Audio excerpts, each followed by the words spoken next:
quando il sindaco di Udine dice che è competenza del governo, qualcuno dovrebbe riferirgli che è lui l'ufficiale del governo a Udine. Fulmini e saette, a ciel sereno no, ma quasi. Dal Consiglio regionale piovono in maniera netta e immediata contro Palazzo d'Aronco. Il vicepresidente regionale Mario Anzil prende la parola e sul tema della sicurezza lancia un affondo pesantissimo all'operato del sindaco De Toni e della sua amministrazione comunale, a sua detta immobile nell'osservare una città che sprofonda nel degrado.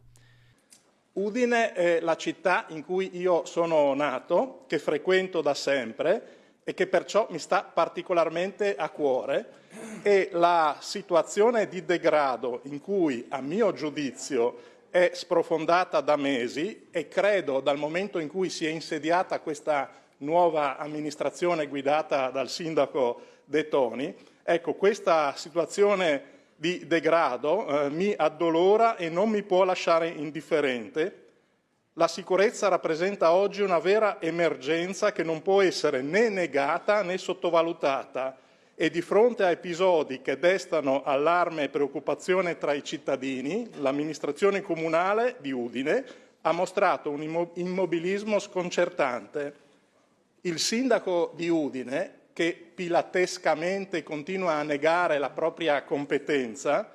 sembrerebbe non avere piena coscienza dei poteri straordinari che il suo ruolo gli attribuisce, preferendo rifugiarsi in dichiarazioni vaghe e in un poco coraggioso scarico di responsabilità. Marciando sul sentiero intrapreso, Anzil continua la sua invettiva contro il primo cittadino di Udine, assecondando l'alzata di voce dei cittadini e dei residenti, con la formazione spontanea di comitati che, secondo il vice di Fedriga, non fa altro che confermare lo stato di insicurezza che attanaglia la crescita del capoluogo friulano.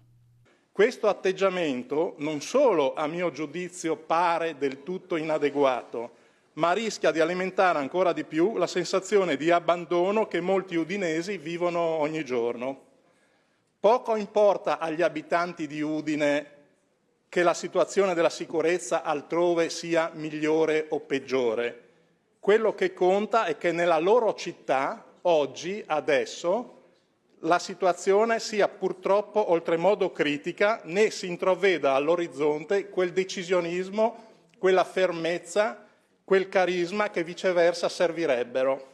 La verità è che il sindaco di Udine non prende i provvedimenti indispensabili a gestire una situazione critica come quella odierna in materia di sicurezza, non perché la legge non glielo consenta, che glielo consente, ma perché è la sua maggioranza, il cosiddetto campo largo, o meglio parte